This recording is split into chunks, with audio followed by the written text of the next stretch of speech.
Hello friends, आज આપણે start કરીએ લેક્ચર નંબર 8. લેક્ચર નંબર 7 માં આપણે એક દાખલો ગણેલો હતો 5 સેન્ટીમીટર ત્રિજ્યા 3 સેન્ટીમીટર ત્રિજ્યા બંનેના કેન્દ્ર વચ્ચેનું અંતર 4 સેન્ટીમીટર હતું. તો એ સામાન્ય જીવાની લંબાઈ છે. ઈ દાખલો આપણે પ્રોપર રીતના ગણેલો હતો કે જો તમને કાટકોણ ત્રિકોણ કદાચ આપેલો હોય અથવા ન પણ આપેલો હોય અને કઈ રીતનો આખો ત્રિકોણ હતો કઈ રીતના આપણે સાબિત કરી શકીએ છીએ એ આપણે દાખલો પ્રોપર રીતના.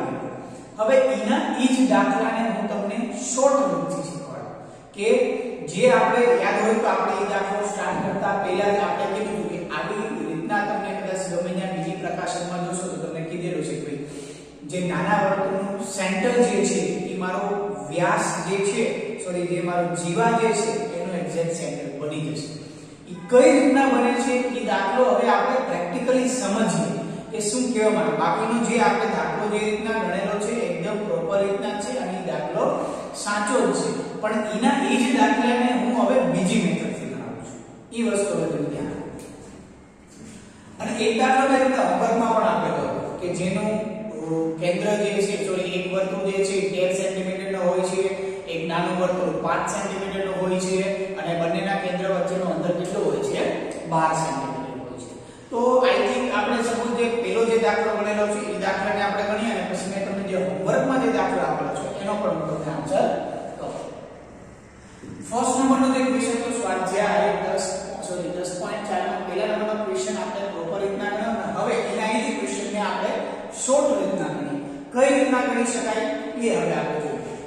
તો કે તમને જે આપેલું છે વર્તુળ કેટલા સેન્ટીમીટરનું છે 5 સેન્ટીમીટરનું.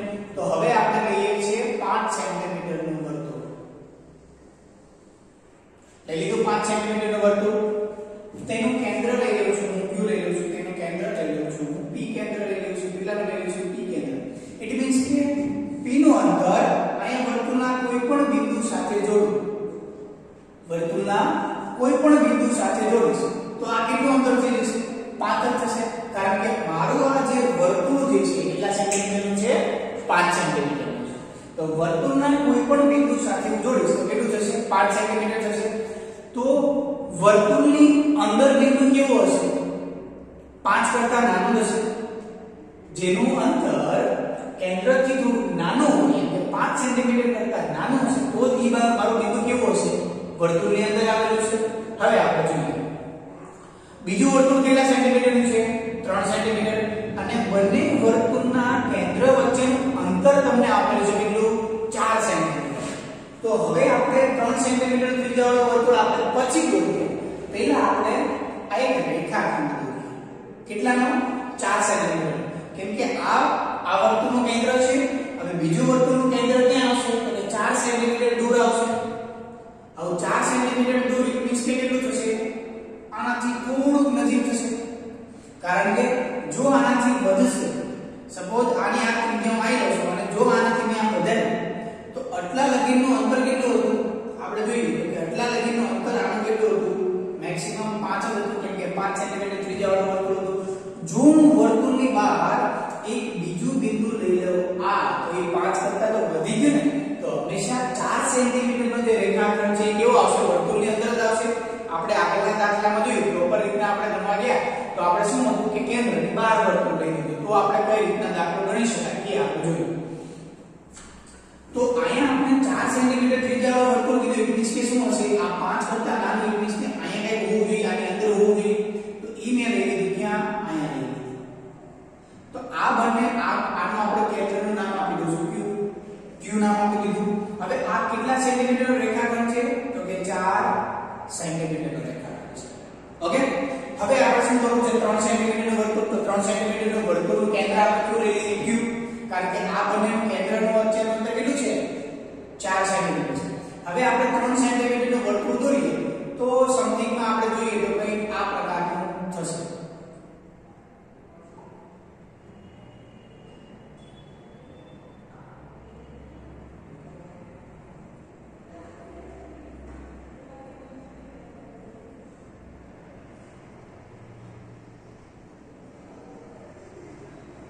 આ પ્રકારનું 3 સેન્ટીમીટરનું વર્તુળ થશે. હવે જો આ વર્તુળ પરનું કોઈ પણ બિંદુ છે તો આ P અને હું જ્યારે આને જ્યારે જોઈન્ટ કરું છું ત્યારે એનું અંતર તો કેટલામાં જોવાનું છે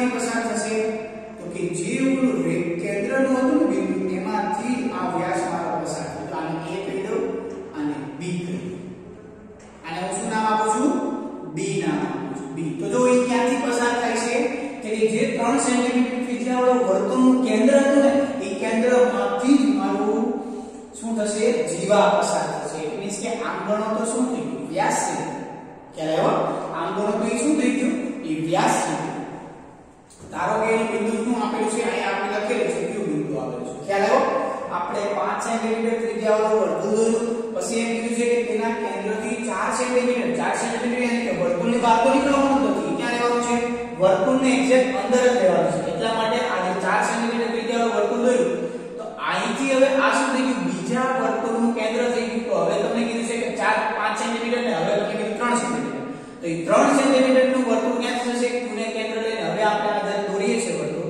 તો એક્ઝેક્ટલી ક્યાંથી પસાર થશે આ બે બિંદુમાંથી પસાર થાય કેમ કે આપણે રકમમાં શું કીધું છે કે આ બંને વર્તુળો બે બિંદુમાં તો છેદે છે બંને વર્તુળો બે બિંદુમાં છેદી ગયા તો હવે આ જે જીવા જે થઈ ગઈ જીવા ક્યાંથી પસાર થશે વર્તુળના કેન્દ્રમાંથી પસાર તો આ જે વર્તુળનું કેન્દ્ર હતું એ શું થઈ ગયું ઓલરેડી જીવાનું એટલે કે જીવાનું મધ્ય બિંદુ થઈ ગયું અથવા વ્યાસનું મધ્ય બિંદુ કહી શકો કે જીવા જે છે એ શું છે વર્તુળના કોઈ પણ બે બિંદુમાંથી પસાર થાય અને જીવા મારે ક્યાંથી પસાર થઈ ગઈ કેન્દ્રમાંથી એટલે કે આ મારો શું થઈ ગયો વ્યાસ થઈ ગયો તો આપણે જે 8.3 એક્સરસાઇઝ જે જોઈ છે એમાં 3rd નંબરનો ક્વેશ્ચન શું કર્યો હતો કે કેન્દ્રને જોડતો રેખાખંડ એ સામાન્ય જીવાને શું કરે છે લંબ દુભાગે મીન્સ કે આ કોણ કેટલાનો થશે 90 નો અને દુભાગે છે કોને જીવાને દુભાગે છે તો જીવા મારે કઈ છે AB મીન્સ કે જો આને દુભાગશે તો આ ભાગ અને આ ભાગ આ બંને કેવા થઈ જશે સરખા આપણે અહીંયા લખી શકીએ કે જે મારું PQ જે કેન્દ્રને જોડતો રેખાખંડ ઈ કોને લંબ છે તો કે AB ને લંબ છે AB ને લંબ થાય આપણે બીજું વિધાન પણ લખી દીધું કે ઈ શું કરે છે દુભાગે તો આજે મારું ટોટલ જે અંતર જે છે AB ઈ કોના બરાબર થશે તો કે 2 ગુણ્યા આના કરતા બમણું થઈ ગયું એટલે આ શું થશે 2 ગુણ્યા AQ હવે તમારી પાસે આ 4 સેન્ટીમીટર છે આ તમારી પાસે 5 સેન્ટીમીટર છે તો કાટકોણ ત્રિકોણ થઈ ગયો તો કાટકોણ ત્રિકોણ એટલે કે પાયથાગોરસનું થઈ ગયું તો પાયથાગોરસનો પ્રમેય શું કહે છે કે કોઈ પણ કાટકોણ ત્રિકોણમાં બે બાજુનો વર્ગ એ શું બરાબર થાય ત્રીજી બાજુના વર્ગ બરાબર થાય તો હવે અહીંયા મારી પાસે જે ત્રિકોણ તમને આપેલો છે કયો છે PQA કયો ત્રિકોણ છે PQA માં કયો ખૂણો 90 નો છે તો કે ખૂણો Q કેટલાનો છે 90 અંશનો છે તો પાયથાગોરસ પ્રમેય પ્રમાણે આપણે લખી શકીએ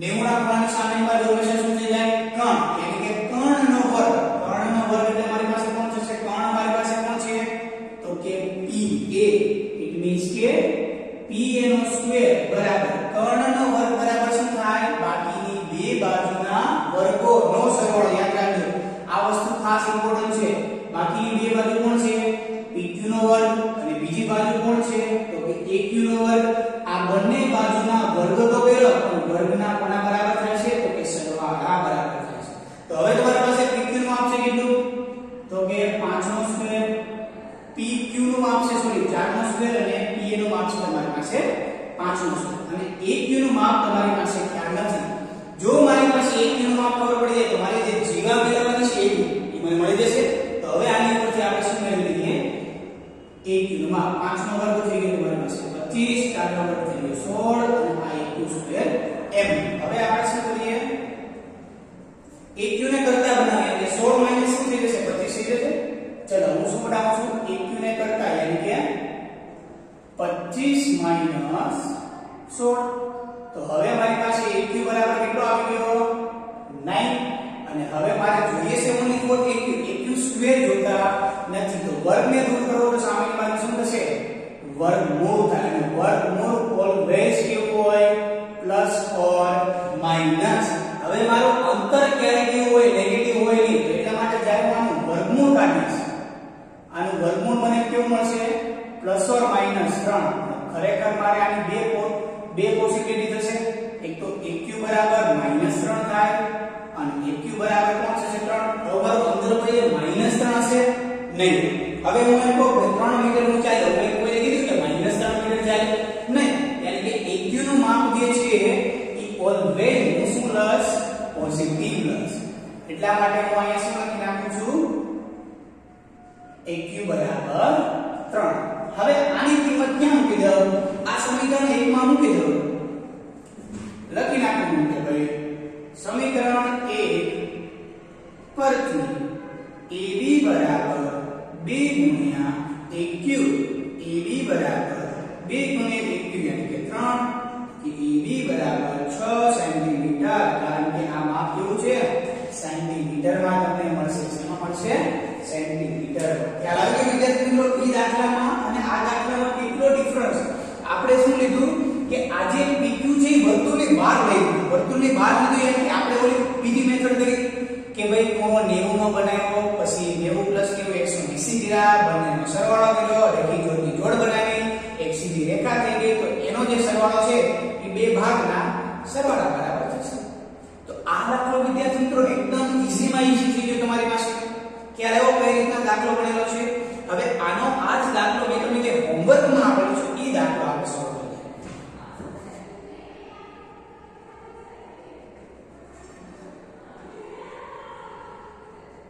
ચલો હોમવર્કમાં દાખલામાં આપણે શું કીધું? જો આ દાખલાની પ્રોપર તમને હું આકૃતિ બનાવી દઉં કે મેં તમારી આગળ વ્યવસ્થિત આકૃતિ દોરી અને પછી મેં તમને સમજાવ્યું. જો આ જે છે એ શું છે તો કે 5 સેન્ટીમીટર ત્રિજ્યાવાળું વર્તુળ છે. આ કેન્દ્રથી અહીંયા અંતર કેટલું છે? 4 સેન્ટીમીટર છે. આને કેન્દ્ર લઈ અને હું જો 3 સેન્ટીમીટરનું ત્રિજ્યાવાળું આપણે પરિકર છે, આપણે રચના જોઈ ગયા છે. રચના કઈ રીતના દોરીએ તો કે પરિકર લેવાનું છે, પરિકરથી અહીં ક્યાં રાખવાની છે? આના કેન્દ્ર ઉપર, અને આ 3 સેન્ટીમીટર આપણે ત્રિજ્યાવાળું જો વર્તુળ દોરું તો એક્ઝેક્ટલી જે છે એ ક્યાં છે તે આ બંને બિંદુમાં છેદ છે. અને જ્યારે આ બંને બિંદુમાંથી હું જ્યારે રેખાખંડ પસાર કરીશ તો આ ક્યાંથી પસાર થશે? એના કેન્દ્રમાંથી જ પસાર થશે. એટલા માટે આ બંને વચ્ચેનું અંતર તો તમને આપી દીધેલું છે. સેમ ટુ સેમ હવેનો જે આપણે દાખલો ગણીએ છીએ એ કેટલાનો દોરીએ છીએ તો 13 સેન્ટીમીટર. મેં તમને જે હોમવર્કમાં આપેલું છે તો એની આકૃતિ કંઈક આ પ્રકારની થશે. જો આ મોટું વર્તુળ તમને દેખાય છે શું થઈ ગયું? 13 સેન્ટીમીટર નું, અને એનું વચ્ચેનું અંતર મેં તમને કીધું. સપોઝ આ વર્તુળને હું હવે આમ કરીને આમ કરી નાખું. આ 13 સેન્ટીમીટર ત્રિજ્યાવાળું વર્તુળ છે. કેન્દ્રથી કેટલું અંતર લેવાનું કીધું છે મેં તમને? 12 સેન્ટીમીટર. એટલે કે ઈ જે છે ઈ વર્તુળની અંદર જ આવશે. આ જો આ જે મોટું વર્તુળ તમને દેખાઈ રહ્યું છે એની અંદર મેં લઈ લીધું. આ અંતર કેટલું લઈ લીધું? 12 સેન્ટીમીટર લઈ લીધું. હવે આને કેન્દ્ર લઈ 5 સેન્ટીમીટરનું જ્યારે હું આ વર્તુળ દોરું છું ત્યારે બે બિંદુમાં છેદે છે, અને આ જે રેખાખંડ જે દેખાય છે તમને એ ક્યાંથી પસાર થયો તો કે 5 સેન્ટીમીટર ત્રિજ્યાવાળા વર્તુળના કેન્દ્રમાંથી પસાર થયો. હવે એનું આકૃતિ તમને દોરું છું. ચલો આપણે એમ કીધું છે કે મોટું વર્તુળ લેવાનું છે કે જેનું કેટલા સેન્ટીમીટર હોવું જોઈએ? 13 સેન્ટીમીટર નું વર્તુળ લઈ લીધું. 13 સેન્ટીમીટર નું વર્તુળ, એનું કેન્દ્ર હું કહી દઉં છું અહીંયા. હવે મેં એમ કીધું આ જો અહીંયા બિંદુને જોડીશ તો 13, અહીંયા 13, અહીંયા 13, અહીંયા 13, અહીંયા 13, બધી બાજુ શું થશે? 13 થશે. ખ્યાલ આવી ગયો?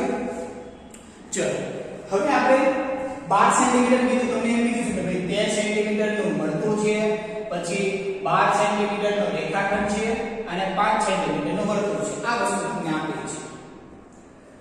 હવે આપણે હવે પહેલા શું કરીએ? આકૃતિ દોરતા પહેલા મોટા વર્તુળ દોરને પણ અને કેન્દ્રથી અંતર કેટલું આપેલું છે એ આપણે જોવાનું. તો કે કેન્દ્રથી અંતર આપેલું છે 12. આટલું કેટલું થશે? 12 થશે. હવે આને કેન્દ્ર લઈ લો, આ P લઈ લો, આને Q લઈ લો. આને હું જ્યારે કેન્દ્ર લઉં છું ત્યારે હું શું કરું છું? કેટલા સેન્ટીમીટર? 5 સેન્ટીમીટર. તો 5 સેન્ટીમીટર નું વર્તુળ દ્વારા દોરું. સપોઝ આ કોઈ નામ પસાર થશે.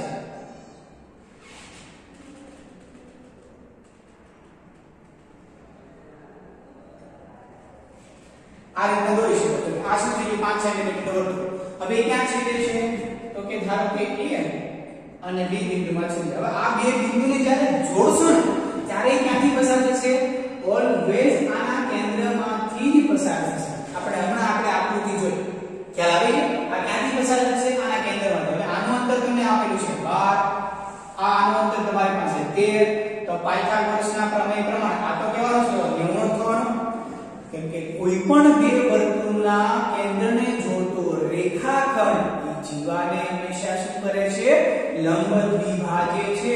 તો અહીંયા તમારે લખી નાખવાનું કે PQ લંબ AB અને આ AB બરાબર શું થશે 2 ગુણ્યા AQ આ આખા AB બરાબર શું થશે કેમ કે આપણે શું કરે છે આ જે રેખાખંડ છે આ AB ને દુભાગે એટલે કે આ બે સરખા ભાગ કરશે તો મારે મેળવવાની છે જીવા AB તો જીવા AB બરાબર શું કરીશું 2 ગુણ્યા PQ કરી શકીશ ને આ રીતનું લખાઈ ગયું હવે તમારે લખવાનું કે ભાઈ આને આપણે સમીકરણ નંબર 1 નામ આપી દઈએ હવે તમને ખ્યાલ છે કે ત્રિકોણ મારીમાં મળી ગયો કોણ PQA માં ખૂણો Q જે છે કેટલાનો છે 90 અંશનો છે તો આપણે શું યુઝ કરી શકીએ પાયથાગોરસ પ્રમેય પ્રમાણે આપણે ઓલા દાખલામાં શું યુઝ કરતા પાયથાગોરસનું પ્રતિપ્રમેય યુઝ કરતા કેમ કે આપણી પાસે હતું શું આ વસ્તુ મારી પાસે આવી છે આ વસ્તુ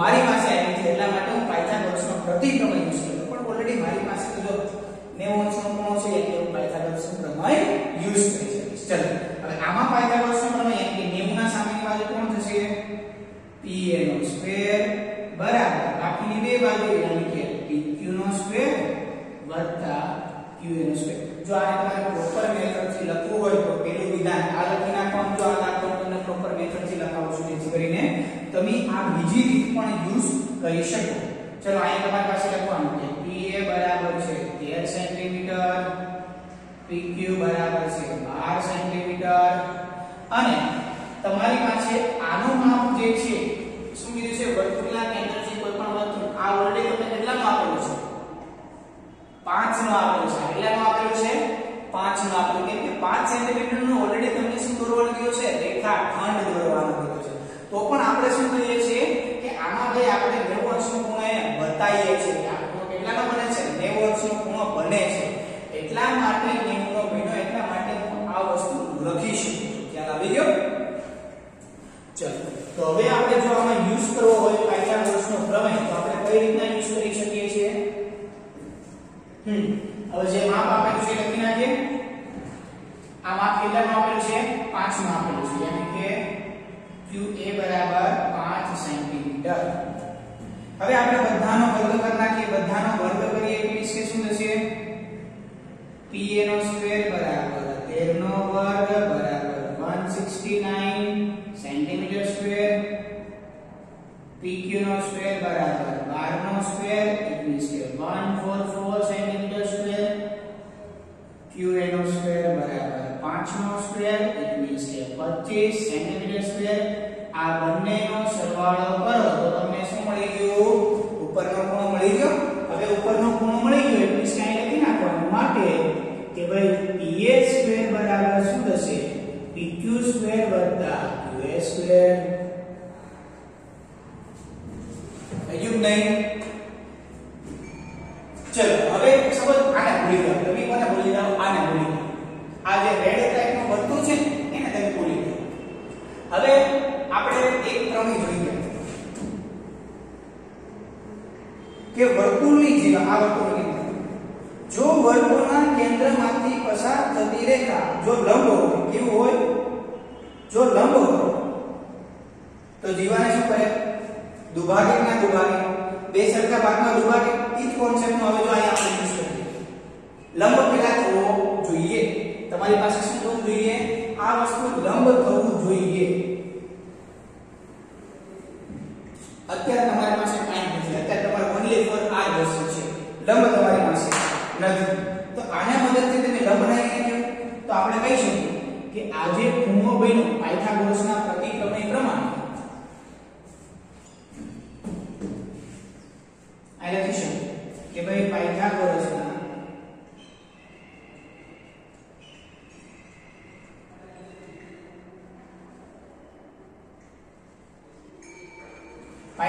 પ્રતિપ્રમેય પ્રમાણે શું લખી શકું આમાં કયો ખૂણો 90 નો થશે આ બંનેનો કોમન જે આપણે ઓલા દાખલામાં જોયો આ બંનેનો કોમન ખૂણો Q એટલે કે PAQ લખી શકો અહીંયા આપણે ખૂણો PQA બરાબર 90 ડિગ્રી હવે જો 90 અંશનો હશે તો શું કરશે જીવાને દુભાગશે તો આપણે લખી શકીએ કે વર્તુળના કેન્દ્રમાંથી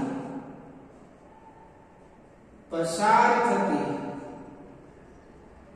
રેખા જો જીવાને લંબ હોય તો રેખા જીવાને દુભાગે છે. દુભાગે છે ઇટ મીન્સ કે AB બરાબર શું થશે? સોરી, દુભાગે ઇટ મીન્સ કે શું થશે? બંનેના ભાગ કેવા થશે? સરખા થશે. સરખા ઇટ મીન્સ કે AQ બરાબર શું થશે? BQ.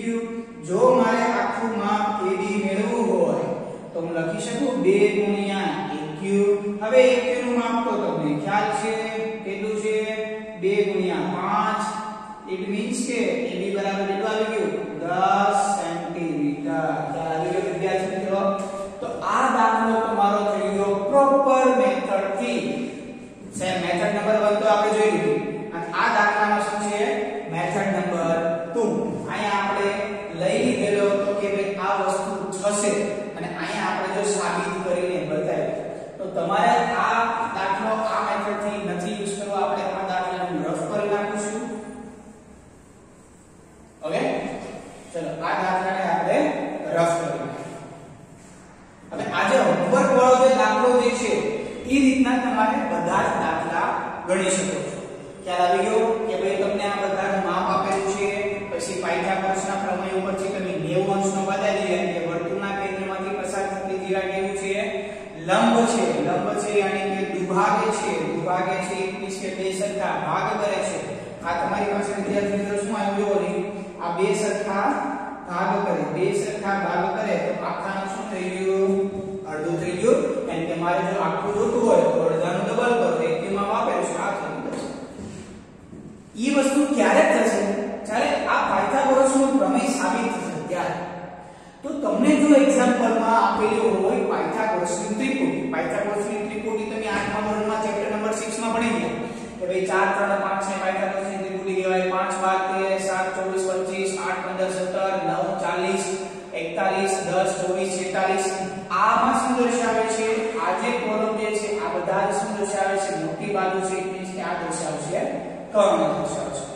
તો તમને એક્ઝામ્પલમાં સપોઝ આ આપેલું હોય કે ભાઈ 25 સેન્ટીમીટર નું વર્તુળ દોરો, 24 સેન્ટીમીટર ની રેખા દોરો અને 7 સેન્ટીમીટર નું શું દોરો? વર્તુળ દોરો. તો હંમેશા આ જે બાજુ છે એની ડબલ કરી નાખવાની. 7 ગુણ્યા 2 એટલે આ કેટલું થઈ ગયું? 14 સેન્ટીમીટર મારી શું થઈ ગઈ? સામાન્ય જીવાની લંબાઈ. સામાન્ય જીવાની લંબાઈ. ખ્યાલ આવી ગયો તમને?